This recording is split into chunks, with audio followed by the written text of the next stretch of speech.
Hello everyone, welcome to the genius squad. मैं हूं आपकी मैथ्स टीचर। तो आज हम करेंगे क्लास 10th का चैप्टर फर्स्ट, जो कि है रियल नंबर।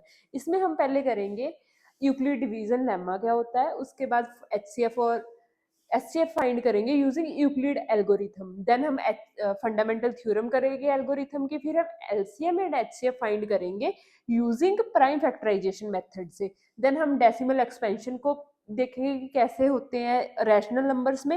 फिर हम डिफ्रेंशिएट करेंगे टर्मिनेटिंग और नॉन टर्मिनेटिंग डेसिमल्स में।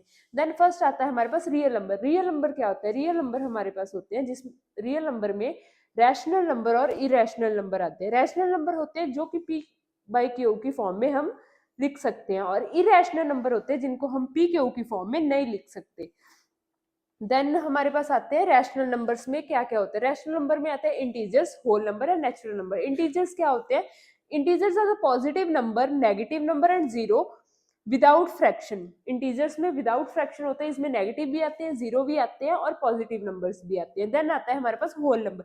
होल नंबर में हमारे पास जीरो और पॉजिटिव नंबर्स आते हैं, इसमें नेगेटिव नंबर्स नहीं होते। देन आता है हमारे पास नेचुरल नंबर। नेचुरल नंबर में हमारे पास जीरो भी नहीं आते, इसमें सिर्फ वन से स्टार्ट होते हैं, काउंटिंग नंबर्स बोलते हैं इनको, जो कि वन से स्टार्ट होते हैं। देन आता है हमारे पास नेक्स्ट यूक्लिड डिवीजन लेमा। इसमें क्या होता है कि किसी भी दो पॉजिटिव इंटीजर्स के लिए ए एंड बी के लिए A equals to B Q plus R होता है, जिसमें जो आर होता है वो जीरो से बड़ा होता है और इक्वल होता है और बी से छोटा होता है। तो क्यू इसमें हमारे पास क्वोशंट होता है, देन आर हमारे पास रिमाइंडर होता है।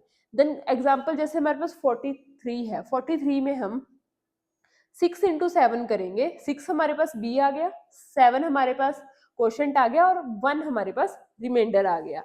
देन उसके बाद आता है यूक्लिड डिवीजन एल्गोरिथम करते कैसे हैं। इसमें क्या होता है कि डिवाइड करते हैं larger number by smaller number से।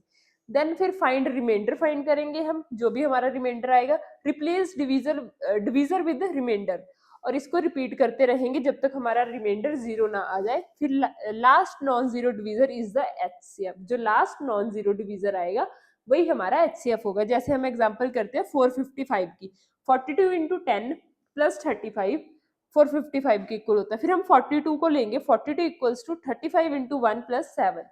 देन हम 35 को लेंगे तो 7 इंटू 5 प्लस 0, हमारे पास रिमाइंडर क्या आ गया? 0। देन उसके बाद है हमारे पास fundamental theorem of arithmetic. Fundamental theorem of arithmetic में क्या होता है? Every composite number can be expressed as a unique product of prime number.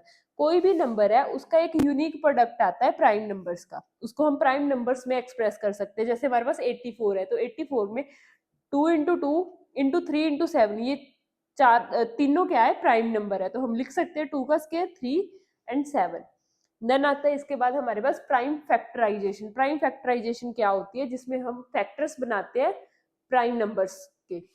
कोई भी नंबर लिया, उसके जो फैक्टर्स बनेंगे वो प्राइम नंबर्स ही होंगे, जैसे 2 3 5। ठीक है, ये फाइंड होता है एचसीएफ और एलसीएम फाइंड। इससे हम एचसीएफ एंड एलसीएम फाइंड कर सकते हैं। देन आता है हमारे पास फाइंडिंग एचसीएफ एंड एलसीएम। तो पहले हम एचसीएफ में क्या करते हैं? Take lowest power of common prime factor. किसी भी प्राइम फैक्टर की लोएस्ट पावर हम देखते हैं। देन आता है हमारे पास एलसीएम। इसमें क्या होता है? Highest power of all prime factors की हाईएस्ट पावर देखते हैं। जैसे एग्जांपल है हमारे पास 12 एंड 18।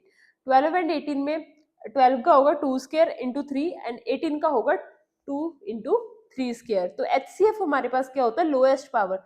तो दोनों की लोएस्ट पावर है 2 इंटू 3, दोनों में कॉमन है तो हमारे पास 6 आ गया। देन एलसीएम हाईएस्ट पावर लेंगे, जैसे 2 का स्क्वायर 3 का स्क्वायर, तो 36 आ गया। देन उसके बाद आता है relationship between HCF and LCM. HCF और एलसीएम में रिलेशन क्या होता है?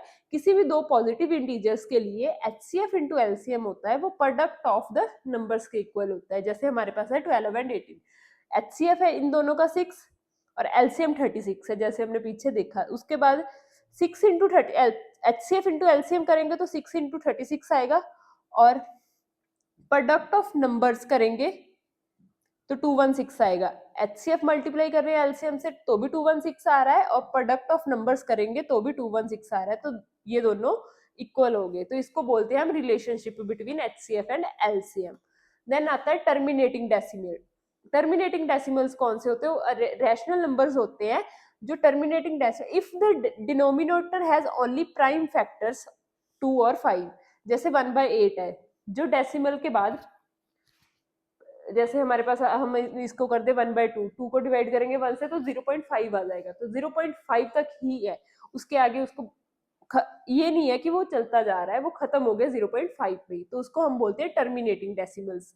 देन आता है हमारे पास non terminating decimal. Non terminating decimals में क्या होता है, non if the denominator contain any prime factor other than 2 और 5, अगर इसमें 2 और 5 के अलावा कोई भी डेसिमल डिनोमिनेटर में फैक्टर्स हो, the decimal expansion is not terminating. जैसे हमारे पास है 1/3, 2 और 5 के अलावा है, तो इसको अगर हम डिवाइड भी करेंगे 3 को 1 से, तो ये वो होगा नॉन टर्मिनेटिंग होगा, मतलब कि जो पॉइंट के बाद, डेसिमल के बाद जो वैल्यूज आ रही है वो खत्म नहीं हो रही, वो चलती जा रही है, इसको बोलते हैं हम नॉन टर्मिनेटिंग। तो थैंक यू, ये था हमारा चैप्टर फर्स्ट। अगर आप मोर वीडियोस और अगले चैप्टर्स को अच्छे से कवर करना चाहते हो तो आप हमारे चैनल को सब्सक्राइब कर सकते हो। Thank you.